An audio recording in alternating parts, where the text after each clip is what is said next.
حمد و ثنا، تعریف، تسبیحات و تحمیدات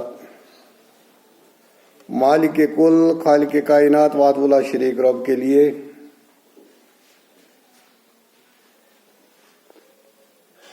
جس کا کوئی شریک نہیں۔ درود و سلام، درود و عظمت،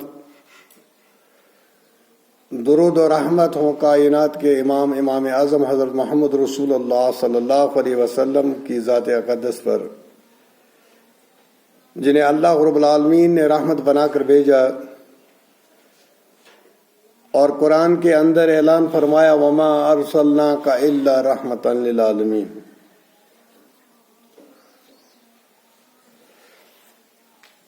حمد و ثنا، درود و سلام کے بعد اللہ رب العالمین اپنی رحمت میں جگہ دے صحابہ کرام کو، علماء حق کو، اولیاء کرام کو، جنہوں نے اس دین حق کو من من ہم تک پہنچایا۔ آج ماہ رمضان کا دوسرا جمعہ ہے،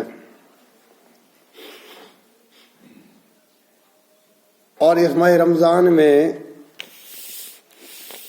باقی 11 مہینوں کے نسبت اعمال کو جمع کرنے کا بہت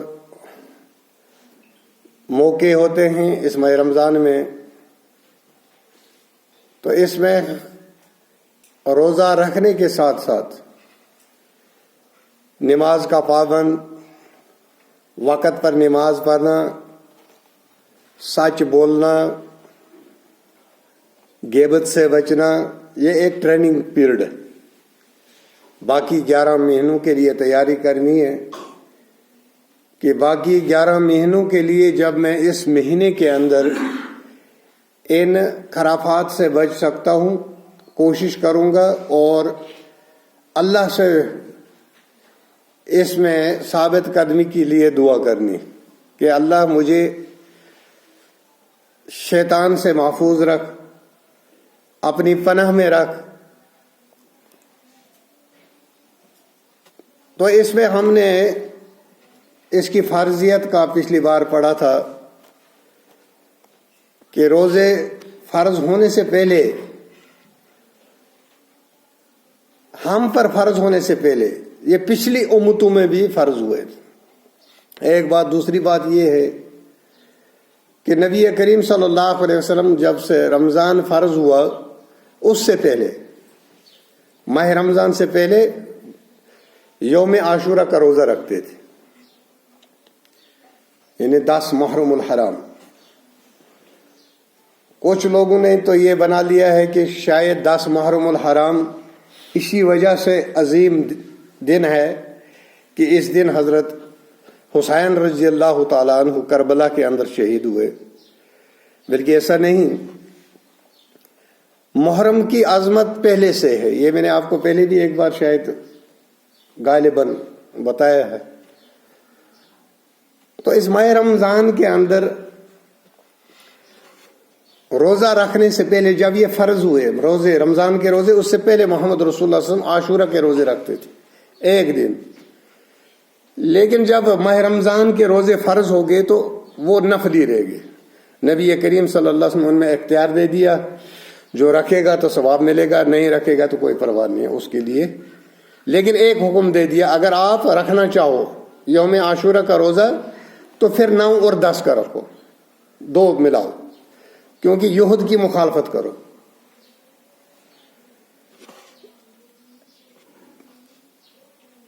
تو اس میں ہم نے کچھ مسائل سیکھے تھے، یہ کوئی 17-18 مسائل ہیں جو ماہ رمضان میں معلوم ہونے ہیں، ضروری، چاہے عورت ہو یا مرد ہو، کیونکہ دین برابر ہے۔ اسلام کے احکامات جو ہیں وہ برابر عورتوں اور مردوں پر کوئی فرق نہیں۔ کچھ چیزوں میں، جن چیزوں میں عورت جو تھی اس کی مکلف نہیں تھی، اس پر وہ ذمہ داری ساقط کی گئی۔ یعنی جس طرح سے کمانے کا ذریعہ معاش، گھر کو سنبھالنے کی ذمہ داری عورت کو دی گئی، اور گھر سے جو باہر جو کمانا ہے، حلال رزق تلاش کرنا ہے وہ مرد کی ذمہ داری ہے، اس میں فرق ہے۔ باقی نماز 5 ہم پر بھی فرض ہیں، عورتوں پر بھی فرض ہیں، وضو انہوں نے بھی کرنا ہے، ہم نے بھی وضو کرنا ہے۔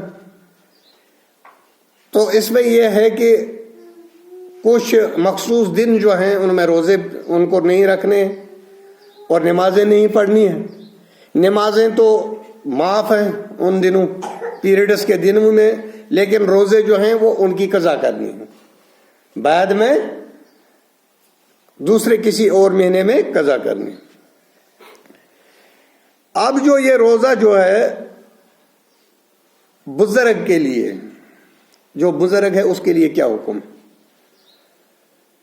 پہلا مسئلہ جو ہے بزرگ کے لیے حکم یہ ہے کہ وہ ایک مسکین کو کھانا کھلائے گا، ایک مسکین کو کھانا کھلا دے گا، غریب کو کھانا کھلا دے گا۔ روزہ رکھنے کی اس کو ضرورت نہیں ہے، کیونکہ وہ اب اس حالت میں نہیں ہے کہ وہ روزہ رکھ سکے۔ اب اس کے جو جان تھی وہ کمزور ہو چکی ہے، اس کی باڈی کمزور ہو چکی ہے، اس کا معدہ کمزور ہو چکا ہے، اب وہ بھوک کو برداشت نہیں کر سکتا۔ جب اس بزرگی میں آدمی آ جائے تو اس کے لیے روزہ معاف ہے، لیکن اس کے بدلے میں ایک مسکین کو روٹی کھلانی۔ اور دوسرا جو ہے، جو خاتون عاجز ہو، جو نہیں رکھ سکتی روزے، کچھ لوگ ہر ایک نہیں، یہ بہت کم ہوتے ہیں، کچھ ایسے ہوتے ہیں جو رکھ ہی نہیں سکتے، اگر رکھیں گے مر جائیں گے، موت کا خطرہ ہے، تو اس کو بھی فدیہ کی اجازت ہے۔ اور اس کے بعد تیسرا جو ہے حاملہ خاتون، جو حاملہ خاتون ہے اس کو روزہ معاف ہے، وہ روزہ نہیں رکھے گی، لیکن بعد میں اس کی قضا کرے گی، اس کے بعد میں اس کی قضا کرے گی۔ اور چوتھا مسئلہ جو ہے مرضعہ خاتون، جو دودھ دیتی ہے بچے کو، دودھ پلانے والی، کیونکہ 6 اور اس کا بھی پیریڈ ہے، 6 مہینے کے اندر، 6 مہینے تک بچہ جو ہے صرف ماں کا دودھ پیتا ہے، ماں کے دودھ کے علاوہ اس کی کوئی غذا۔ لیکن 6 مہینے کے بعد ہم بچے کو کبھی کیلا، ہر ایک چیز جو نرم چیزیں جو بچہ کھا سکتا ہے وہ چیزیں، کبھی کھچڑی بنا دیتے ہیں۔ اب وہ جب کھانا شروع کر دے گا تو روزہ جب آ جائے اس عورت کو، ماہ رمضان کے روزے آ جائے تو وہ اس کو روزے رکھنے 6 مہینے تک۔ اگر وہ ان 6 مہینوں کے درمیان، علماء نے ایک گیپ دی ہے، ایک تحقیق رکھی ہمارے سامنے کہ 6 مہینے تک وہ ماں کے دودھ کے علاوہ اس کی غذا کوئی نہیں ہے، تب تک وہ روزہ چھوڑ سکتی ہے۔ لیکن اگر 6 مہینے سے اوپر ہے، بچہ 6 7 مہینے 8 مہینے کا ہو چکا ہے، اب وہ کھچڑی بھی کھا رہا ہے، کیلا بھی کھا رہا ہے، فروٹ بھی کھا رہا ہے، بوتل سے دودھ بھی پی رہا ہے، کوئی اور چیز بھی کھا رہا ہے، اب اس کے لیے اب یہ مکلف نہیں، اب یہ اس کو روزہ رکھنا ہی پڑے گا۔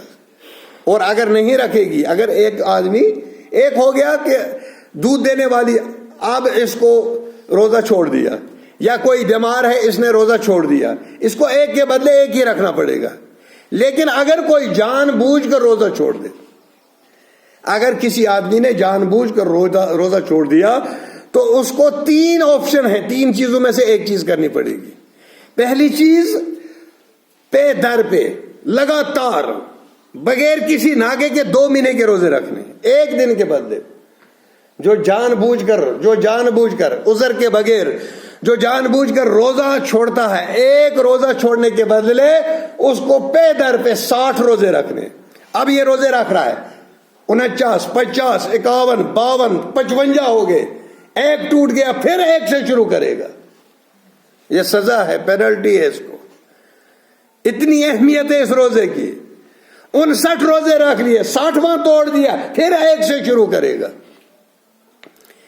ایک بادشاہ ایک بار غالباً امام مالک یا کسی محدث کے پاس آئے تو ان سے کہا، حضرت میرا روزہ ٹوٹ گیا تو میرے لیے کیا حکم؟ مجھ سے غلطی ہوگی، روزہ میں نے توڑ دیا، اب میرے لیے کفارہ کیا ہے؟ تو امام صاحب نے ان سے کہا کہ آپ کو پے در پہ 60 روزے رکھنے۔ بولا اور کوئی آپشن ہے؟ بولا نہیں، بالکل اور کوئی آپشن نہیں، تیرے لیے کوئی آپشن نہیں۔ چلا گیا تو جو شاگرد تھا استاد کا، اس عالم کا شاگرد، اس نے بولا استاد جی باقی 2 آپشن بھی تھے، ایک غلام آزاد کرنا اس کے لیے بھی تھا، اور 60 مسکینوں کو روٹی کھلانا اس کے ذمہ، یہ کر سکتا تھا، آپ نے صرف اس کے لیے ایک ہی حکم کیوں دیا کہ پہ در پہ 60 روزے رکھنے؟ بتایا کہ اس کے لیے الگ حکم ہے، یہ بادشاہ ہے، خزانہ اس کے ہاتھ میں ہے، یہ ادھر سے نکال کر بانٹتا رہے گا، یہ ہزاروں کو، 60 کو کس نے بولا؟ یہ 1000 آدمیوں کو کھلا سکتا ہے، یہ اس کے لیے یہ حکم نہیں ہے۔ اس کے لیے جب یہ پہ در پہ 60 روزے رکھے گا، دوبارہ یہ روزہ توڑنے کی ہمت نہیں کر سکتا، یہ پینلٹی ہے اس کو۔ تو اس کے بعد یہ دودھ پلانے والی جو ہے وہ 6 ماہ تک روزہ چھوڑ سکتی ہے، اگر 6 ماہ تک بچہ ہے ابھی کچھ نہیں کھا رہا ہے، دودھ کے سوا اس کی کوئی غذا نہیں ہے، تو اس صورت میں وہ کیا کرے گی؟ وہ روزہ چھوڑ دے گی، لیکن بعد میں اس کی قضا کر لے گی، کسی بھی مہینے میں قضا کر سکتی ہے۔ تو اس کے بعد اب جو ہم روزہ رکھتے ہیں اس میں جو نیت کرتے ہیں، اس کے لیے نیت کرنے، بسم اللہ سے شروع کیجئے، نیت ہی نیت ہے۔ نیت کیا ہوتی ہے؟ دل میں ارادہ ہے، شام کو ہم سو جاتے ہیں، الارم لگا دیتے ہیں، کس لیے لگاتے ہیں؟ تاکہ ہم سحری اٹھ کر روزہ رکھیں، یہی نیت ہوگی، شام کو ہی ہو جاتی ہے نیت۔ جب ہم شام کو ہماری بہو بیٹی ماں بہنیں روٹی بنا کر رکھتے ہیں، کس لیے بنا کر رکھتی ہیں؟ صبح نہیں بنا سکتی، اگر صبح کھانی ہوتی، دن کو اگر کھانی ہوتی صبح بنا لیتی ہے، رات کو ہی نہیں بنا کر رکھتی، رات کو اس لیے بنا کر رکھتی ہیں تاکہ سحری میں دیر نہ ہو جائے، جلدی اٹھ کر ہم سحری کھا لیں، روزہ رکھیں گے۔ گویا کہ نیت کا مقام جو ہے وہ دل ہے، نہ کہ زبان۔ تو اس کے لیے جو وہ نیت پڑھتے بِالصَّوْمِ غَدٍ نَوَيْتُ مِنْ شَهْرِ رمضان، یہ ثابت نہیں ہے، یہ من گڑت بنائی گئی دعا ہے، یہ بنائی گئی نیت ہے، یہ محمد رسول اللہ صلی اللہ علیہ وسلم کی سنت میں سے کہیں ثابت نہیں، کیونکہ اس کا جو ترتیب ہے، اس کو جو معنی نکلتا ہے وہ غلط ہے، اس کا معنی ہی غلط ہے۔ یہ بولتا ہے بِالصَّوْمِ غَدٍ، میں کل کے روزے کی نیت کرتا ہوں، من شہر رمضان، پہلے روزے، دوسرے روزے کی، غدن کل کے رکھ رہا، پہلا نیت دوسرے کی۔ تو محمد رسول اللہ صلی اللہ علیہ وسلم جو دعا سکھائیں گے اس میں تضاد نہیں ہے، اس میں غلطی نہیں ہو سکتی ہے، کیونکہ محمد رسول اللہ صلی اللہ علیہ وسلم اپنی طرف سے کچھ نہیں بولتے، وہ وہی بات کہتے ہیں جو اللہ کا حکم ہوتا ہے، کیونکہ اللہ کا قرآن اس پر گواہ، وَمَا يُنْطِقُ عَنِ الْهَوَىٰ إِنْ هُوَ إِلَّا وَحْيٌ يُوحَىٰ۔ نبی اپنی طرف سے کچھ نہیں کہتا، نبی وہی آپ کو بتاتا ہے، وہی بات آپ کے سامنے رکھتا ہے، وہی حکم آپ کے سامنے رکھتا ہے جو اس کو اللہ سناتا ہے۔ اس کے بعد 7واں، اب ایک دعا جو ہے افطاری کے وقت بھی پڑھتے ہیں، افطاری کے وقت جو دعا پڑھی جاتی ہے وہ ثابت نہیں۔ اس کے لیے محمد رسول اللہ صلی اللہ علیہ وسلم افطاری کو کیا پڑھتے تھے؟ محمد رسول اللہ صلی اللہ علیہ وسلم ذهب الظمآ وطلعت العروق وثبت الاجر انشاءاللہ۔ اس کا معنی ہے کہ اللہ کا دیا ہوا کھایا، رگیں تار ہو گئی، انشاءاللہ اللہ رب العالمین اس کا اجر ہمیں دے گا۔ یہ رسول اللہ صلی اللہ علیہ وسلم روزہ کھولنے کے بعد پڑھتے تھے۔ جو وہ دعا پڑھی ہمیں سکھائی جاتی ہے وہ کسی حدیث میں ثابت نہیں۔ اس کے بعد 8ویں چیز، اگر کسی آدمی کو شدت کی بھوک لگ گئی، ایک ہوتی ہے بھوک جو ہمیں لگتی ہے، یہ شدت نہیں، شدت یہ ہوتی ہے کہ اس کو یہ اندیشہ ہو جائے کہ میں ہلاک ہونے والا، اگر میں نے کھایا نہیں تو ہلاکت پر نوبت پہنچ سکتی ہے، میں فوت ہو سکتا ہوں۔ یا شدت کی پیاس، ایسی پیاس لگی کہ اگر اس نے پانی نہیں پیا یہ فوت ہو جائے گا، مر جائے گا۔ تو ایسی صورت میں، کیونکہ اسلام جو ہے عین فطرت کے مطابق ہے، اسلام جو ہے انسان کی فطرت کے مطابق ہے، یہ انسان کو تحفظ دیتا ہے، یہ انسان کو روزہ رکھنا بھی سکھاتا ہے. وہاں پر یہ بھی بتایا گیا کہ تو اپنی جان اگر ہلاک ہو جائے ہونے کا خطرہ ہے تو اپنی جان کو بچاؤ. تو وہ یہ چھوڑے گا اگر ایسی حالت ہے. تو ماشاءاللہ ایسی حالت تو ہوتی نہیں ہے، کتنی بھی پیاس لگ جائے، لیکن کبھی ایسی حالت ہو جاتی ہے کہ جس سے آدمی کو یہ لگ رہا ہو کہ اب میں ہلاک ہونے والا ہوں، تو اس صورت میں وہ اختیار کر سکتا ہے اور اس کے بدلے میں روزہ رکھے گا اور اللہ سے معافی طلب کرے گا. اور نومی چیز جو ہے، اگر کسی کو جبرن اختیار کرایا جائے، کہیں پکڑ لیا، کچھ ایسے بھی زندیق قسم کے لوگ ہوتے، کسی کا روزہ توڑنا، کسی کی داڑھی کو نقصان پہنچانا، ایسے زندیق قسم کے لوگ، گندے فطرت کے لوگ ایسے ہر ایک معاشرے میں پائے جاتے ہیں. تو اس صورت میں اس کا روزہ نہیں ٹوٹے گا اگر زبردستی اس کو کرایا گیا، تو وہ قضا دینے کا مکلف نہیں ہے. اس کو اس ضمن میں رکھا ہے علماء کرام میں، جس طرح سے کہ ایک آدمی کو جبرن کسی نے مجبور کیا کلمہ کفر کہنے پر، لیکن دل اس کا مطمئن ہونا چاہیے. اگر اس نے اسے زبردستی اس کے منہ میں کچھ پانی ڈال دیا، تو اگر کچھ چلا گیا، اس نے باہر پھینک دیا، لیکن دل میں یقین ہونا چاہیے اے اللہ میں تیرے لیے روزے دار ہوں، یہ مجھے مجبور کیا گیا. تو دل مطمئن ہونا چاہیے ایمان پر. تو اس کا ایمان مکمل ہے. جو اگرچہ اس نے کلمہ کفر بھی کہا ہو، اگر اس نے کفریہ کلمہ کہا زبان سے، لیکن دل ایمان پر مطمئن ہے، تو وہ مسلمان اور مومن تصور کیا جائے گا. اور اگر روزے دار کو زبردستی کسی نے پانی انڈیلنے کی کوشش کی، دو آدمیوں نے پکڑ کر اس کو ڈال دیا، پانی گھونٹ اندر چلا گیا، تو اس سے یہ روزہ، اس کے روزے پر اثر، کیونکہ یہ اس کے اختیار میں، کیونکہ اس کے ساتھ جبر کیا گیا، یہ اسی ضمن میں آئے گا جس ضمن میں ایک آدمی کو کلمہ کفر کہنے کی اجازت دی گئی اپنی جان بچانے کے لیے. 10واں، مجاہدین جو دین کی سربلندی کے لیے، اس کے لیے کو روزہ چھوڑنے کی اجازت. جیسے جنگ بدر میں محمد رسول اللہ صلی اللہ علیہ وسلم نے اجازت دی، بھلو روزہ چھوڑ دو، کیونکہ کمزوری نہیں آنے چاہیے. کچھ لوگوں نے روزہ رکھا، کچھ نے رکھا. اس میں ایک حدیث مبارک ہے، محمد رسول اللہ صلی اللہ علیہ وسلم نے فرمایا کہ کچھ لوگ جو تھے جب جہاد پر چلے گئے تو کچھ لوگوں نے روزہ رکھا تھا، کچھ لوگوں نے چھوڑا ہوا تھا. اور جو بے روز تھے انہوں نے ٹینٹ لگائے، خیمے لگائے، جانوروں کو پانی پلایا. تو نبی کریم صلی اللہ علیہ وسلم باقی سوئے رہے.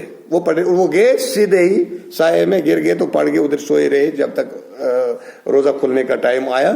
تو نبی کریم صلی اللہ علیہ وسلم نے فرمایا آج روزے داروں سے سب زیادہ جو ثواب کون لے گئے؟ بے روز، جنہوں نے جانوروں کو پانی پلایا، جنہوں نے خیمے لگائے، تو انہوں نے زیادہ ثواب کما لیا.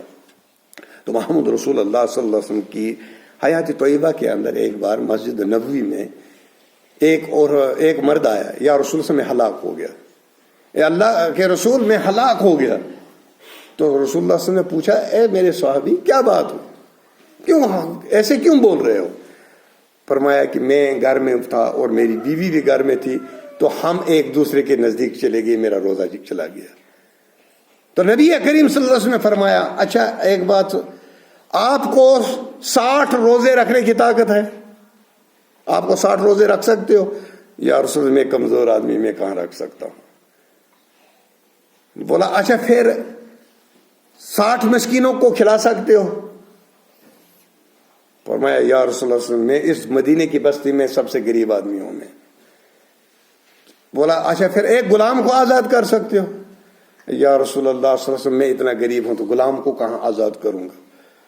تو نبی کریم صلی اللہ علیہ وسلم نے اس سے فرمایا صحابی کو بیٹھ جاؤ. بیٹھا.